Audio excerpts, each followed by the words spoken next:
ክርስቲያኖች እናስተውል። መከራ ሁሉ ዋጋ ያሰጣል ማለት አይደለም። መከራ ሁሉ ደስታን ያመጣል ማለት አይደለም። ፈንታኞች ሆነን መከራን ወደኛ እንዳናመጣ እንጠንቀቅ። በህይወት በሰው መካከል ገብተን መከራን ወደ ራሳችን እንዳናመጣ እንጠንቀቅ። እግዚአብሔር ማስተዋሉን ያድለንና መከራ ሁሉ ፈተና ሁሉ ለበረከት ይሆናል ማለቴ እንዳልሆነ ተረዱኝ። መከራ በመጣ ጊዜ መከራው ከየት መጣ ብለን ራሳችንን መጠየቅ ያስፈልጋል ክርስቲያኖች። ምክንያቱም መከራው የመጣው በኃጢአታችን ከሆነ ምን አይነት ጥቅም ልናገኝበት እንችላለን? መከራው የመጣው በበደላችን ከሆነ ምን አይነት በረከትን ምን አይነት ሰላምን እናገኝ? ትውፊትን፣ ዶግማን፣ ቀኖናን ይዛ የመጣች ለሚያሳድዷት የምትጸልይ ለሚረግሟት የምትጸልይ የምትመርቅ እችን ቤተ ክርስቲያን ማንም ሊያገኛት አይችልም። ሐዋርያት ለሐዋርያን አበውን በቅብብሎሽ ቅዱሳን ጻድቃን ሰማዕታት ዛሬ ደግሞ ሊቃውንተ ቤተ ክርስቲያን እንዳሸን የፈሉባት ዕውቀት፣ ጥበብ፣ ማስተዋል፣ ትህትና፣ ትዕግስት፣ መልካምነት፣ መልካም ስራ ያለባት ይቺ ሰማያዊ ተስፋ የሚነገርባት ሰማያዊ ተስፋን የምትሰጥ ሰማያዊ ኃይልን የምታጎናጽፍ ሰማያዊ ፍቅርን የምታለብስ ይቺ ቤተ ክርስቲያን ናት። አትንኳት፣ አትችሏትም። የገሃነም ደጆች አይችሏትምና ክርስቲያኖች እስኪ እኔና እናንተ እንዲህ እናደርግ። በዓለም ሳላችሁ መከራ አለባችሁ ይለናል መጽሐፍ ቅዱስ። ላለ ሐዋርያው ቅዱስ ጴጥሮስ አንደኛ መልእክት ምዕራፍ 2 ቁጥር 19 ላይ ክርስቲያኖች ጻፉት ይህን መጽሐፍ ቅዱስ። በዓለም ሳላችሁ መከራ አለባችሁ። አዎ መከራ አለብን፣ አትፍሩ። መከራ አለብን፣ እንጸናለን፣ አንፈራም። ክርስቲያኖች በጠላትህ ብቻ ሳይሆን በጠላቶቻችሁ ብቻ ሳይሆን ወዳጆች ነን በምትሉት ወዳጆቻችን ናቸው በምትሉት ጭምር መከራ እንደሚመጣባችሁ ወቁ። ያሳለፋችሁት ጊዜ ትዝ ይበላችሁ። ያግዙኛል፣ ይደግፉኛል በምትሉት የቅርብ ወዳጆቻችሁ ክፉ ፈተና ቢደርስባችሁ አትደነቁ። ማንም ክፉ ቢያደርግባችሁ በክፉ አትመልሱ፣ አትቃወሙ። ይህ ነው ሰማያዊ ተስፋ። ክፉን በመልካም አሸንፍ። በስመ አብ ወወልድ ወመንፈስ ቅዱስ አሐዱ አምላክ አሜን። በክርስቶስ ክርስቲያን በወልድ ወልደ ብርሃን በመንፈስ ቅዱስ መንፈሳውያን የተሰኛችሁ የክርስቶስ ቤተሰቦች የድንግል ማርያም የቃል ኪዳን ልጆች እንደምን ቆያችሁ? እንደምን ስለዚህ ሰዓት ደረሳችሁ? አሜን። እግዚአብሔር ይመስገን ብለን እንድናመሰግነው አንደበታችንን የከፈተልን የአባቶቻችን አምላክ ልዑል እግዚአብሔር ስሙ ከጽንፍ እስከ አጽናፈ ዓለም ድረስ የተመሰገነ የተወደሰ የተከበረ ይሁንልን። አሜን። አቁራሪተ መዓት ምራግ ጸሎት የአዳም ተስፋዬ ነው መርከብ የሙሴ ጽላት የኛ ደግሞ የመስቀል ስር ድንቅ ሽልማት የሆነችን ወላዲተ አምላክ ድንግል ማርያም ምስጋና ይድረሳት። አምላክ ባከበራት መጠን ስሟ የተመሰገነ የተወደሰ የተከበረ ይሁንልን። አሜን። ስለኛ ብለው በዱር በገደል ጤዛ ለሰው ድንጋይ ተንተርሰው ስለ ሀገራቸው፣ ስለ ዓለም አንድነት፣ ስለ ሃይማኖታቸው፣ ስለ እውነት የሚጸልዩ ቅዱሳን ጻድቃን ሰማዕታት አበው ደናግል መነኮሳት አምላክ ባከበራቸው መጠን ስማቸው የተመሰገነ የተወደሰ የተከበረ ይሁንልን። እነሆ ክፍል 10 ሰማያዊ ተስፋ። ዛሬ ተስፋችን በምን የተሞላ ነው?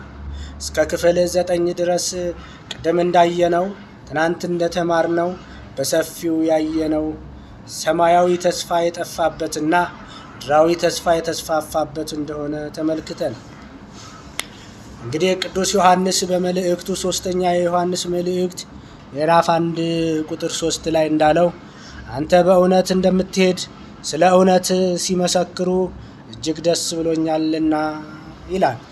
እንግዲህ እሱ በእውነት ሄደ፣ ስለ እውነት ሲመሰክሩ ያየው እጅግ ደስ ብሎኛል አለ።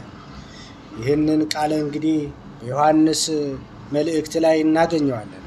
ክርስቲያኖች አሁንም ደጋግመን የምናየው ነገር መኖር ያለበት በጎ ስራ እየሰራን ለምን መከራ መጣብን አትበሉ።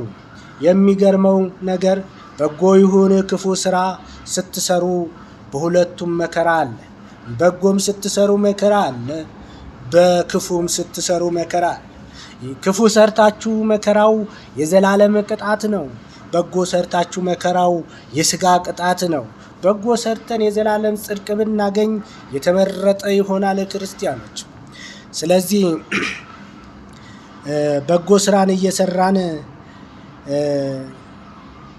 የሚያስገርመውን ሰማያዊ በረከት እንድናገኝ የእግዚአብሔር ቅዱስ ፍቃድ ይሁንልን። የሚገርመው ነገር በጎ ይሁን ክፉ ስራ ሁለቱም መከራ እንዳለበት ካየን ክርስቲያኖች ጽድቅ እየሰራን መነቀፍ፣ መሰደድ የማይቀር ነው። እንዲሁም አመፀኛ ሆነን ወንጀል ብንፈጽም መጠየቅ አይቀርልንም። መከራን ታገኘዋለን፣ መከራውንም እናገኘዋለን። ክርስቲያኖች ለዚህ ነው ሐዋርያው ቅዱስ ጳውሎስ እንዲህ አለ፣ ክፉውን በሚያደርግ ሰው ነፍስ ሁሉ መከራና ጭንቅ ይሆንበታል አለ። አያችሁ፣ ለዚህ ነው በጎ አድርገን መከራ ቢገጥመን የሥጋ መከራ ነው። ክፉ አድርገን የሚገጥመን ሐዋርያው ቅዱስ ጳውሎስ እንዳለው ወደ ሮሜ ሰዎች በጻፈው መልእክቱ ክፉውን በሚያደርግ ሰው ነፍስ ሁሉ መከራና ጭንቅ ይሆንባታል። ነፍስ ጭንቅ፣ መከራ፣ ስቃይ ይሆንባታል ማለት ነው። ጭንቅ ይሆንባታል። ሮሜ ምዕራፍ 2 ቁጥር 9። ታዲያ ክርስቲያኖች በሁሉም መልኩ መከራውን፣ ችግሩን፣ መከራውን፣ ስቃዩን የማይቀርልን ከሆነ ከሁለቱ የትኛውን መከራ መቀበል ይሻላል ብላችሁ ታስባላችሁ? የትኛውን መከራ እስኪ መልሱልኝ በጽሁፍ።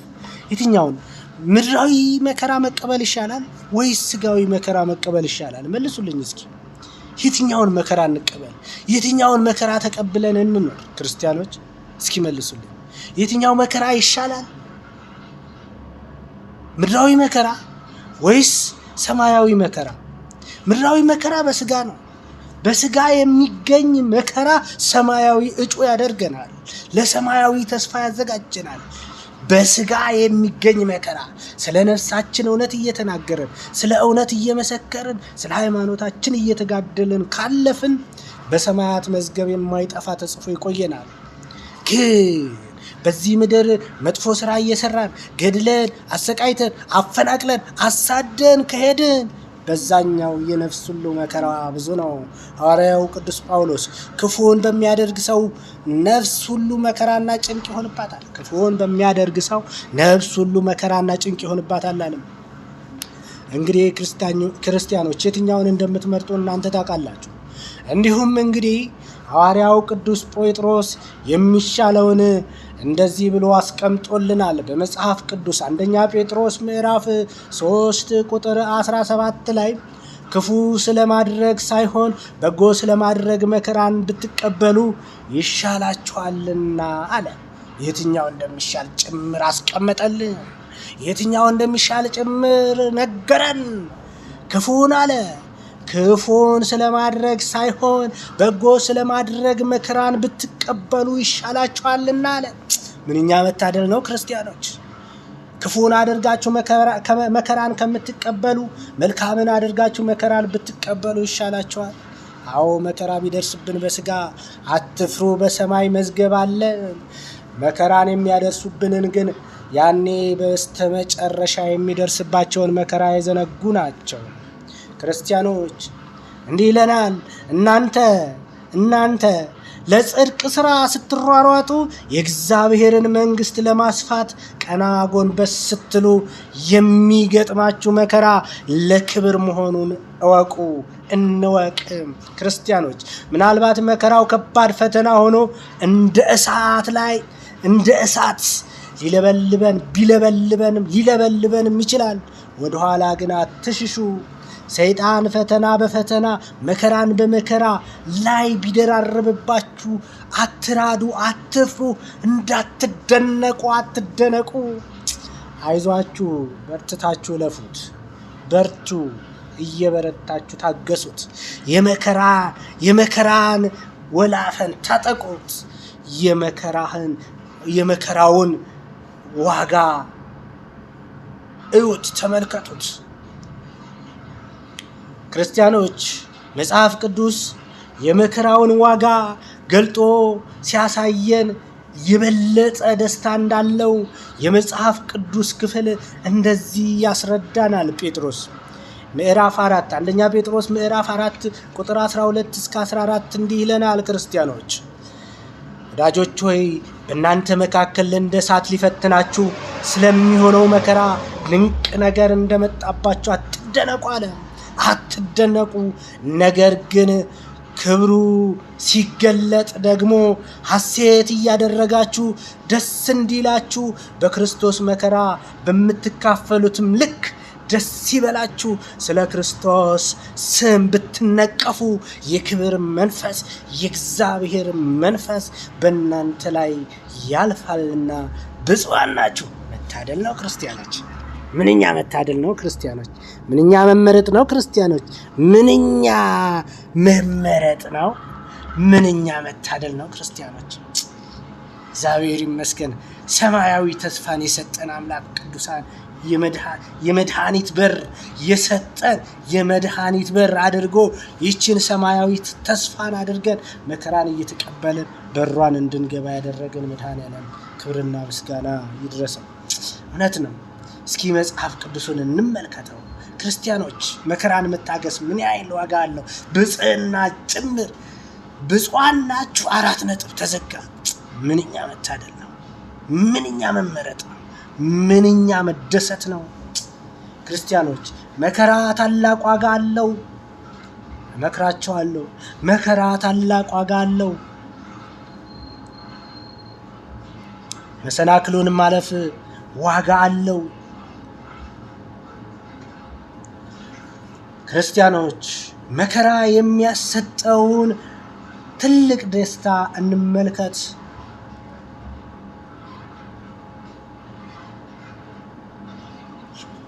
ስጋዊ መከራና የነፍስ መከራን ለይተን ማወቅ ያስፈልጋል ክርስቲያኖች። ካልሆነ ግን የመጣው መከራ ፈተና ሁሉ ለበረከት ይሆናል ማለት አይደለም ክርስቲያኖች። በስጋችን በራሳችን ያመጣነው መከራ ለነፍስ ይሆነናል ማለት አይደለም። ዛሬ ሀገራችን ላይ የመጣው መከራ ለሆዳቸው ባደሩ ሆዳቸው አምላካቸው ነውራቸው ክብራቸው የሆነባቸው ነገስታት ባመጡት መከራ እነሱ እሳታቸውን እየቆፈሩ ብዙ ሰማዕታትን አፈሩ። ይህ መከራ ግን በነገስታቱ እኛ ምን አጠፋን በማለት ቸልተኝነት የመጣ መከራ ነው። ይህ መከራ ለሞቱት ሰማዕታት እረፍታቸው ነው፣ ለኛ ግን ስቃይ ነው። ክርስቲያኖች ዝምታን ለመረጥነው ስቃይ ነው በኋላ ቋጥረን የምንሄደው መከራ። አባቶች ዝምታችሁ ይፈተን። አባቶች ዝምታችሁ ያስፈራል፣ ዝምታችሁ ይከፈት። አሁን እውነትን የምንመሰክርበት፣ አሁን ስለ እውነት የምንኖርበት፣ አሁን ወደ ላይ አንጋጠን ሰማያዊውን ተስፋ የምንመለከትበት ነው። ክርስቲያኖች እናስተውል። መከራ ሁሉ ዋጋ ያሰጣል ማለት አይደለም። መከራ ሁሉ ደስታን ያመጣል ማለት አይደለም። ፈንታኞች ሆነን መከራን ወደኛ እንዳናመጣ እንጠንቀቅ። በህይወት በሰው መካከል ገብተን መከራን ወደ ራሳችን እንዳናመጣ እንጠንቀቅ። እግዚአብሔር ማስተዋሉን ያድለንና መከራ ሁሉ ፈተና ሁሉ ለበረከት ይሆናል ማለቴ እንዳልሆነ ተረዱኝ። መከራ በመጣ ጊዜ መከራው ከየት መጣ ብለን ራሳችንን መጠየቅ ያስፈልጋል ክርስቲያኖች። ምክንያቱም መከራው የመጣው በኃጢአታችን ከሆነ ምን አይነት ጥቅም ልናገኝበት እንችላለን?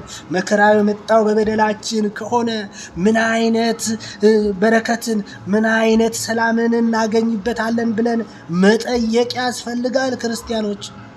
እንዲህ ይላል የመጽሐፍ ቅዱስ ሐዋርያው ቅዱስ ጳውሎስ ሐዋርያው ቅዱስ ጴጥሮስ በመልእክቱ እንደመዘገበልን የመጽሐፍ ቅዱስ ክፍል ከሆነው ከአንደኛው ጴጥሮስ ላይ የተገኘ አንደኛ ጴጥሮስ ምዕራፍ 4 ቁጥር 15 ላይ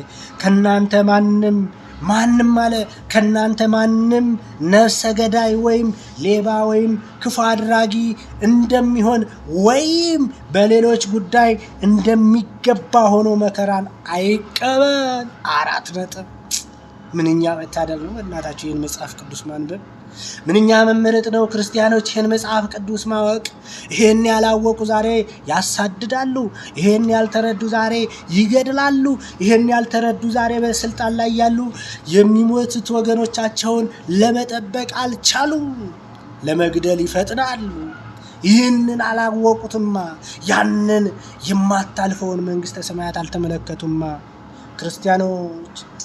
ክርስቲያኖች ከእናንተ ማንም ነፍሰ ገዳይ ወይም ሌባ ወይም ክፉ አድራጊ እንደሚሆን ወይም በሌሎች ጉዳይ እንደሚገባ ሆኖ መከራን አይቀበላል።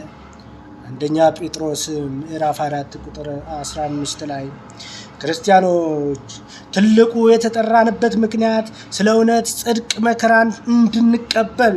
አስተውሉ፣ ምን አልኩኝ? ትልቁ የተጠራንበት ምክንያት ስለ እውነትና ስለ ጽድቅ መከራን እንድንቀበል ነው። ስለ ፍቅር፣ ስለ አንድነት፣ ስለ ሃይማኖታችን፣ ስለ ሰላም መከራን እንድንቀበል ነው። ዛሬ ግን የሚጠብቁን ተኝተዋል። ከእግዚአብሔር በታች ስልጣን የተሰጣቸው አባቶቻችን ዝምታን መርጠዋል። የሚጠብቀን ግን አይተኛም። ሰማያዊ ተስፋን የሰጠን ልዑል እግዚአብሔር አይተኛም። ልታሰቃዩን ትችላላችሁ፣ መከራ ልታመጡብን ትችላላችሁ፣ ልትገሉን ትችላላችሁ። ሟችን እንዴት ይገላል? ግን እንሞታለን እንጂ አንጠፋ። ልትበትኑን ታስባላችሁ። ለጊዜው ያራቃችሁን ይመስላችኋል እንጂ እንሰበሰባለን። ልታቃጥሉ ትችላላችሁ፣ ልታወድሙት ግን አትችሉም። የሚያጠፋው አምላክ ሁሉን የያዘ እግዚአብሔር ለጽድቅ እንዲሰደዱ ቅዱሳንን የመረጠ ሐዋርያትን የመረጠ እግዚአብሔር ከዚህች ውድ ቤተ ክርስቲያን ጋር አለ። ከዚህች ውድ እምነታችን ጋር አለ። ከዚህች ካልረከሰችው ሰውነታችን ጋር፣ በኃጢአት ካልታጠበችው ሰውነታችን ጋር አለ። እግዚአብሔር የሌለው በኃጢአት ከጨቀየችው ሰውነታችን ጋር ነው። እግዚአብሔር የራቀው በበደል ከከፋችው ሰውነታችን ነው። እግዚአብሔር ኃጢአታችንን የተጠየፈው እንጂ እኛነታችን አይደለም። መከራው በምን መጣብን ክርስቲያኖች? መከራው ፈተናው ለምን ኢትዮጵያ ላይ ጠነከረ? ክርስቲያኖች አምላካችን መድኃኒታችን ኢየሱስ ክርስቶስ ፍለጋውን እንድንከተል ራሱን ምሳሌ በማድረግ ስለኛ መከራ ተቀብሏል። ስለኛ ራሱን እሱን እንድንከተል ስለኛ መከራን ተቀበለ፣ ተገረፈ፣ ተሰቀለ፣ ወጣ ወረደ።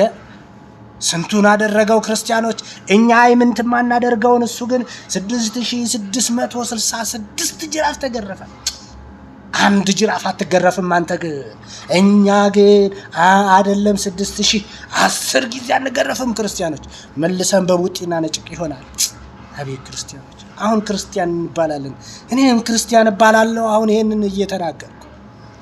ከንቱ ነን እኮ ከስነ ምግባር የወጣን ተስፋ የሌለን የባከነ ተስፋ የያዝን በምድራዊ ህይወታችን የጨቀየ ምን አይነት ነው ክርስቲያኖች የኛስ ነገር?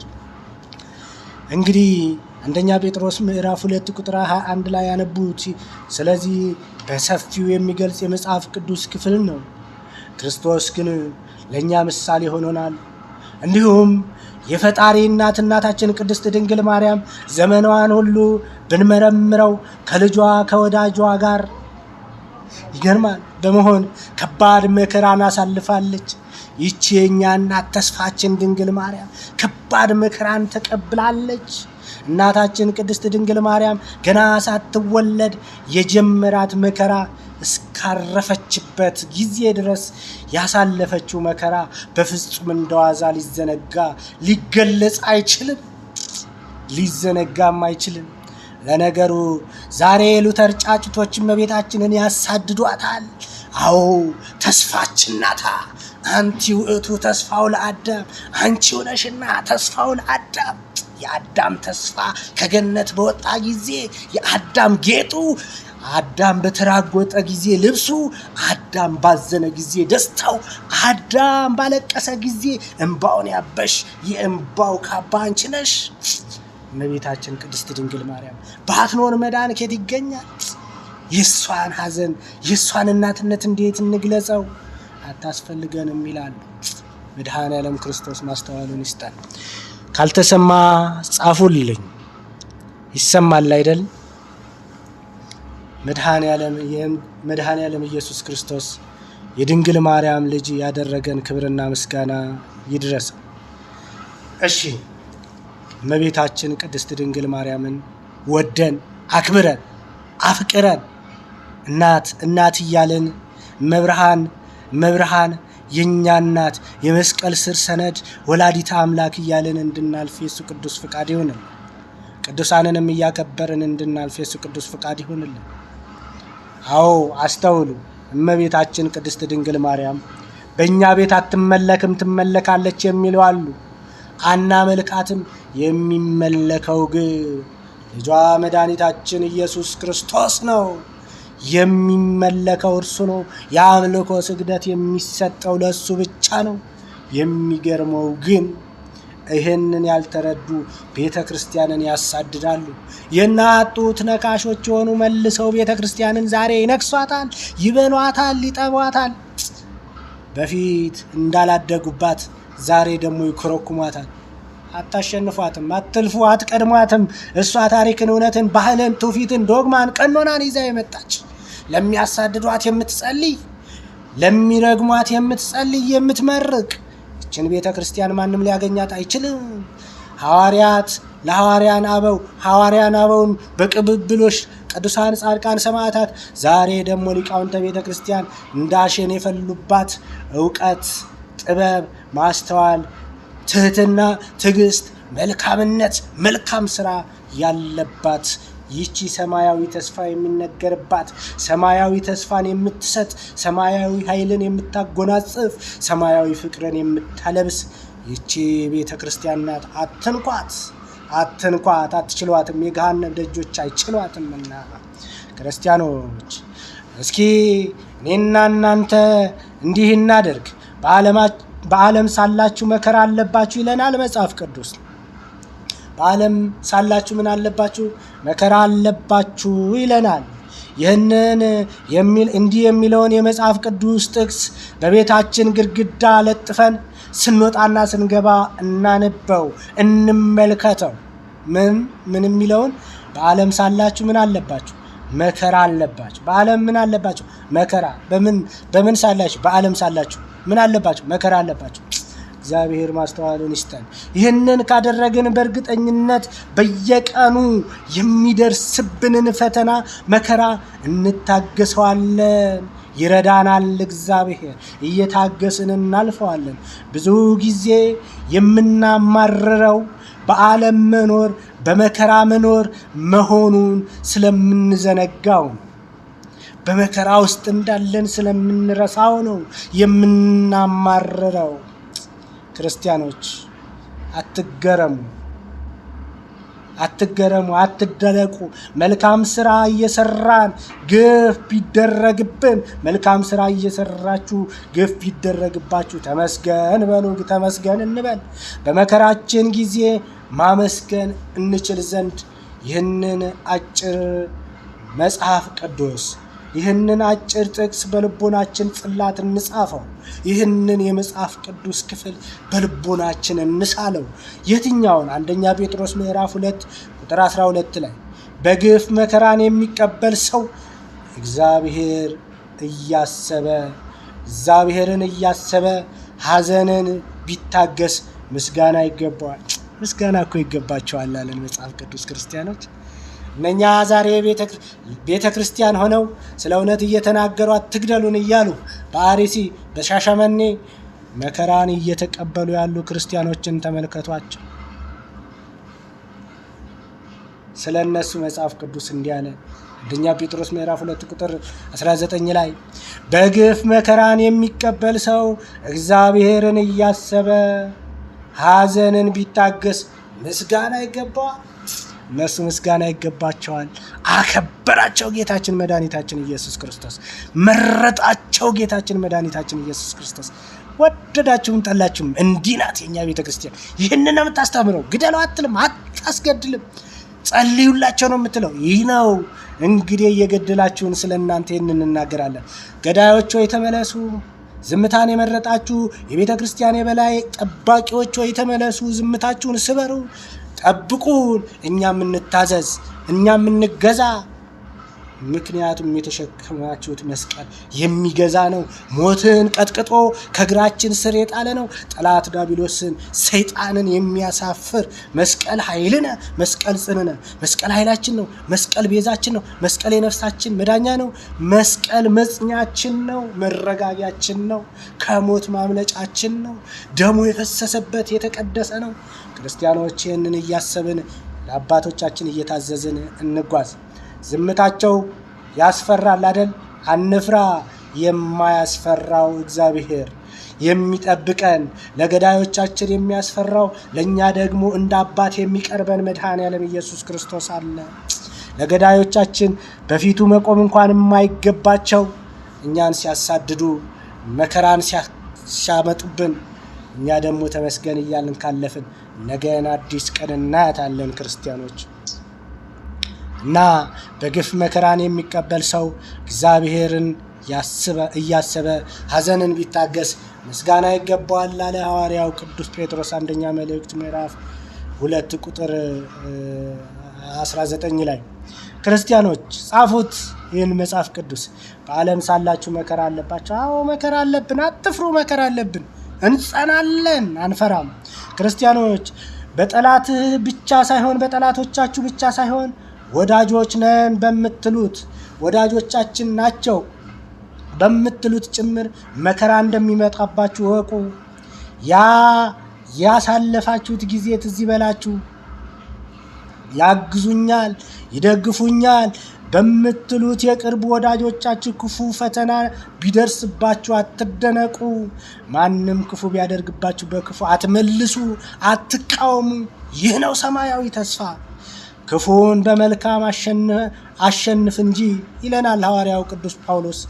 ክፉን በመልካም አሸንፍ እንጂ ሮሜ ምዕራፍ 12 ቁጥር 21 ላይ ክፉን በመልካም ምን አልክ? አሸንፍ። ሮሜ ምዕራፍ 12 ቁጥር 21። ክርስቶስ ሲሰድቡት መልሶ አልተሳደበም፣ መከራም ሲቀበል አልዛተም። ዛሬ አንዱ ሀገር ከአንዱ ሀገር ትዝታለች። እዚሁ ደግሞ ጎን ለጎን ወንድም ከወንድሙ ጋር ይዝታል። ረሳዋ የላይኛውን ሰማያዊ ተስፋ፣ ዘነጋዋ የአምላክን ሰማያዊ ተስፋ። ይሄንን ስጋውን ተስፋ አደረጋ። ይሄንን ምድራዊ ስጋውን ተስፋ አደረጋ። የሚጠፋውን ተስፋ አደረጋ፣ የማይጠፋውን ዘነጋዋ። እንዴት ራሳችንን መግዛት አቃተን ክርስቲያኖች?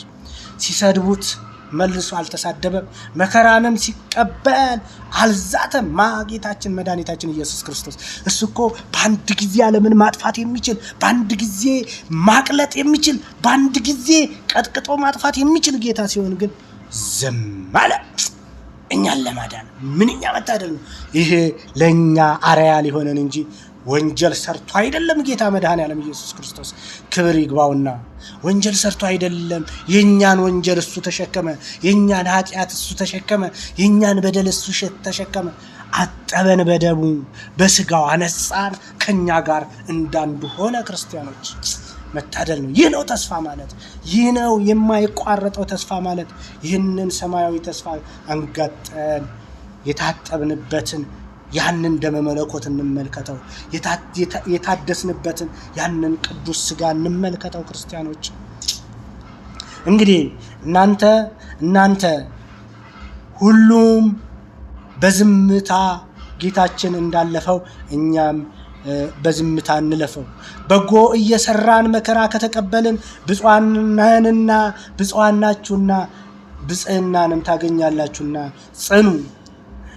አንደኛ ጴጥሮስ ምዕራፍ 3 ቁጥር 14 ላይ ስለ ጽድቅ እንኳን መከራን ብትቀበሉ ብፁዓን ናችሁ ብሎ 4 ነጥብ ዘግቶታል።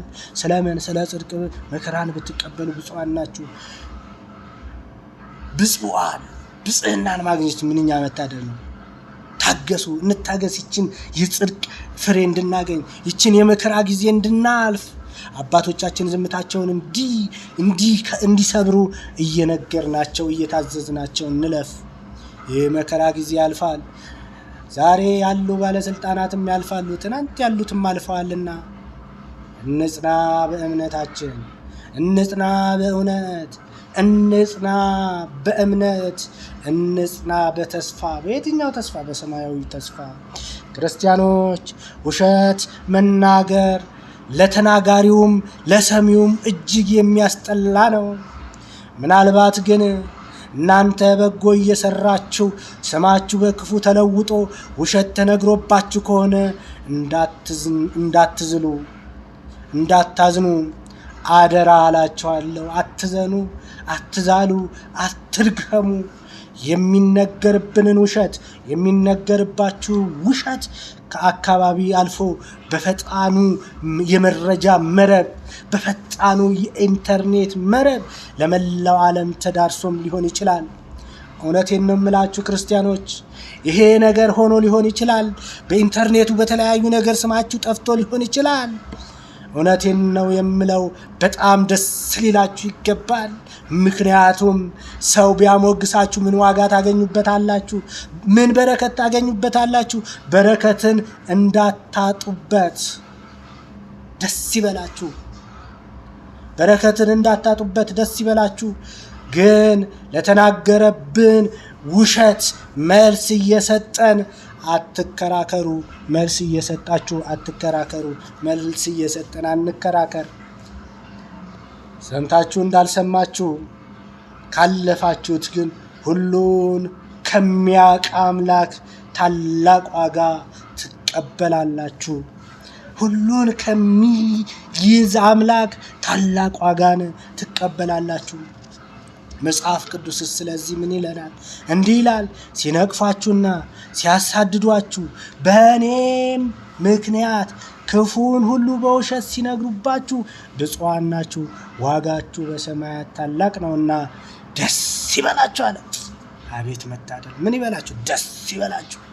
የማቴዎስ ወንጌል ምዕራፍ 5 ቁጥር 11 እስከ 12 ደስ ይበላችሁ። ደስ እያለን ስለ እውነት እንድንኖር እግዚአብሔር ይርዳን። እግዚአብሔር ይጠብቀን። እግዚአብሔር በቸርነቱ አይለየን። ክርስቲያኖች እውነት እኮ ዛሬ እኮ ከባድ ነው።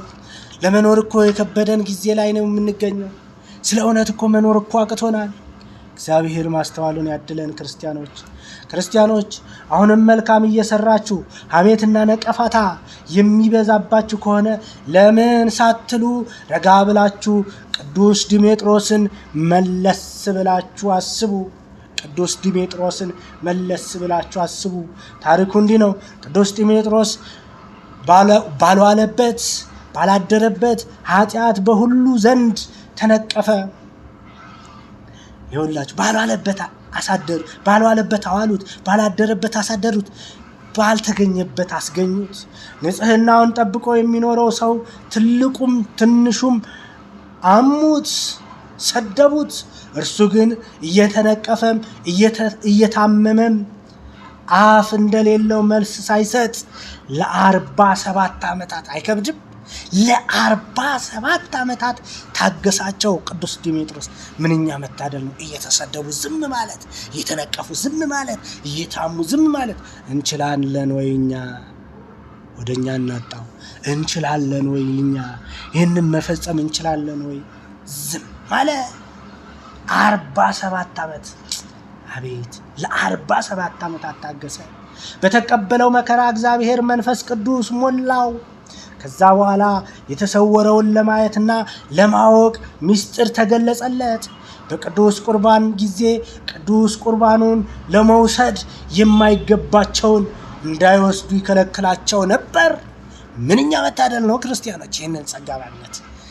የማይገባቸውን ዞር በሉ ማለት ባህረ ሐሳብ የጻፈው የእኛን የኢትዮጵያውያን ባህረ ሐሳብ የጻፈው ባህረ ሐሳብ የተባለውን የዘመን መቁጠሪያ መጀመሪያ የጻፈልን እርሱ ነው። ሙሉ ታሪኩን በመጽሐፍ ስንክሳር ጥቅምት 12 ታገኙታላችሁ ክርስቲያኖች። የት? ጥቅምት 12 በመጽሐፈ ስንክሳር ላይ ያለ ታገኙታላችሁ። መታደል እኮ ነው ዲሜጥሮስን ማክበር፣ መታደል እኮ ነው ዲሜጥሮስን ማሰብ፣ የተቀበለውን መከራ ማሰብ። ክርስቲያኖች ቀድሜ እንደነገርኳችሁ መልካም ስራ እየሰራችሁ በውሸት እየነቀፋችሁ ስማችሁን ሊያጠፉ የሚሞክሩት በእነሱ ላይ ሰይጣን ስራ እየሰራ እንደሆነ አስተውሉ። ሰዎቹ ሳይሆን ሰይጣን ነው ስማችሁን እያጠፋ ያለው፣ ሰይጣን ነው ስራውን እየሰራ ያለው። ክርስቲያኖች ደጉ አብርሃም አባታችን እንግዶችን እየተቀበለ በጎ ስራን እየሰራ በነበረበት ጊዜ ሰይጣን በበጎ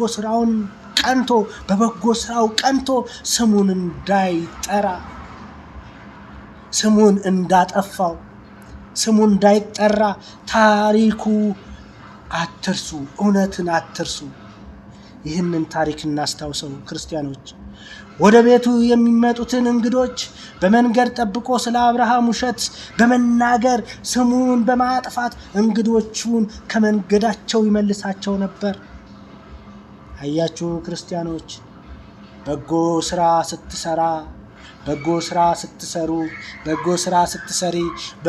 ስንሰራ የሚቃወመን ሰው አይደለም፣ ሰይጣን ነው። ስለሆነም ክርስቲያኖች ሰዎች ክፉ ቢያደርጉብን እኛ ግን መልካሙን ለማድረግ እንውደድ፣ መልካሙን ለመስጠት እንውደድ። ክርስቲያኖች የማቴዎስ ወንጌል ምዕራፍ 5 ቁጥር 44 እስከ 45 የማቴዎስ ወንጌል ምዕራፍ 5 ቁጥር 44 እስከ 45 አንብቡት። እንዲህ ይለናል፣ ጠላቶቻችሁን ውደዱ። ምኖቻችሁን ውደዱ? ጠላቶቻችሁን ምን በሉ? ውደዱ። ከዛ ምን አድርጉ? የሚረግሟችሁን ምን በሉ? መርቁ። ለሚጠሏችሁ ምን በሉ? መልካምን አድርጉ። ስለሚያሳድዷቸው ደግሞ ምን በሉ? ስለሚያሳድዷችሁ ደግሞ ጸልዩ። ተመለሱ ነገስታት፣ ተመለሱ። ዝምታችሁን መልሱ አባቶች፣ ዝምታችሁ ይሰበር አባቶች። ተመለሱ ክርስቲያኖች፣ ተመለሱ። ስለ እውነት እንኑር ክርስቲያኖች፣ እንመለስ፣ እንጽና በእምነታችን። ክርስቲያኖች የመጨረሻ ነው። አሁንም ደጋግሜ የምነግራችሁ ነገር ቢኖር በወዳጅ ዘመድ እንዲሁም በማታቋቸውም የሀገር ሰዎች ለምን ተፈተንን አትበሉ አደራችሁ። ለምን ብትሉኝ ነቢያትን ሁሉ በገዛ ሀገራቸው አሳደዋቸው እንጂ አልተቀበሏቸው፣ አልመረቋቸው፣ የወደዳቸውም አልነበረም። የሉቃስ ወንጌል ምዕራፍ 4 ቁጥር 24 ላይ ይገኛል። ይህ ቃል እንዲህ ይለናል፣ እውነት እላችኋለሁ ነቢይ በገዛ ሀገሩ ምን አይሆንም፣ ከቶ አይወደድም። አትወደዱም፣ ግን ስለ እውነት ኑሩ። የሚጠሏችሁን መርቋቸው። እግዚአብሔር ሰማያዊን ተስፋ እንድንመለከት ይርዳል። ክርስቲያኖች ሐዋርያት በተቀመጡባት ሀገር ብዙ መከራን ተቀብለዋል። ታዲያ እኔና እናንተ በምናውቃቸው ሰዎች ብንፈተን ምን ማለት ነው? ምንም ማለት አይደለም። ምንም ኢምንት ነው ማለት ነው።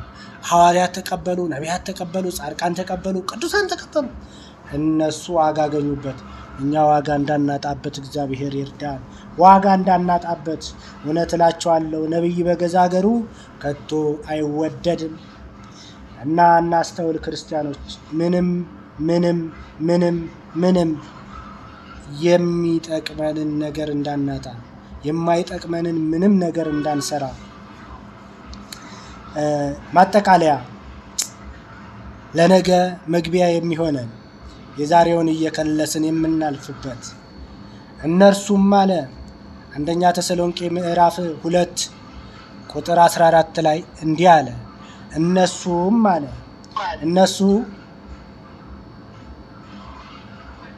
እነሱ ከአይሁድ መከራ እንደተቀበሉ እናንተ ደግሞ ያንን መከራ ከአገራችሁ ሰዎች ተቀብላችኋልና አለ። ምን አለ? እነርሱ ከአይሁድ መከራን እንደተቀበሉ እናንተ ደግሞ ያን መከራ ከሀገራችሁ ሰዎች ተቀብላችኋልና። ክርስቲያኖች ሐዋርያትም በሚኖርባት ሀገር ብዙ መከራን እንደተቀበሉ የሚያስረዳን ነው። እናንተም በሀገራችሁ ሰዎች መከራን እንደምትቀበሉ አስታውሱ። እናስታውስ፣ እንዳንዘነጋ፣ እንዳንረሳ። እንግዲህ ክፍል 10 ትምህርታችንን በዚህ በአንደኛ ተሰሎንቄ ምዕራፍ 2 ቁጥር 12 እና የሉቃስ ወንጌል ምዕራፍ 4 ቁጥር 24 ባለው የመጽሐፍ ቅዱስ ጥቅስ አጠቃለለ። በክፍል 11 ነገ በዚሁ ሰማያዊ ተስፋ እንገናኛለን። እነሆ ላስተማረን፣ ለመከረን፣ ለገሰጸን ለአባቶቻችን አምላክ ለልዑል እግዚአብሔር ክብርና ምስጋና ይድረሰው። አብዝቻለሁኝ። ወደ 30 ወደ 40 ደቂቃ ተጠቅሜያለሁ መሰለኝ። ይቅርታ። ወስብሐት ለእግዚአብሔር ወለወላዲቱ ድንግል ወለመስቀሉ ክቡር። ይቆየን።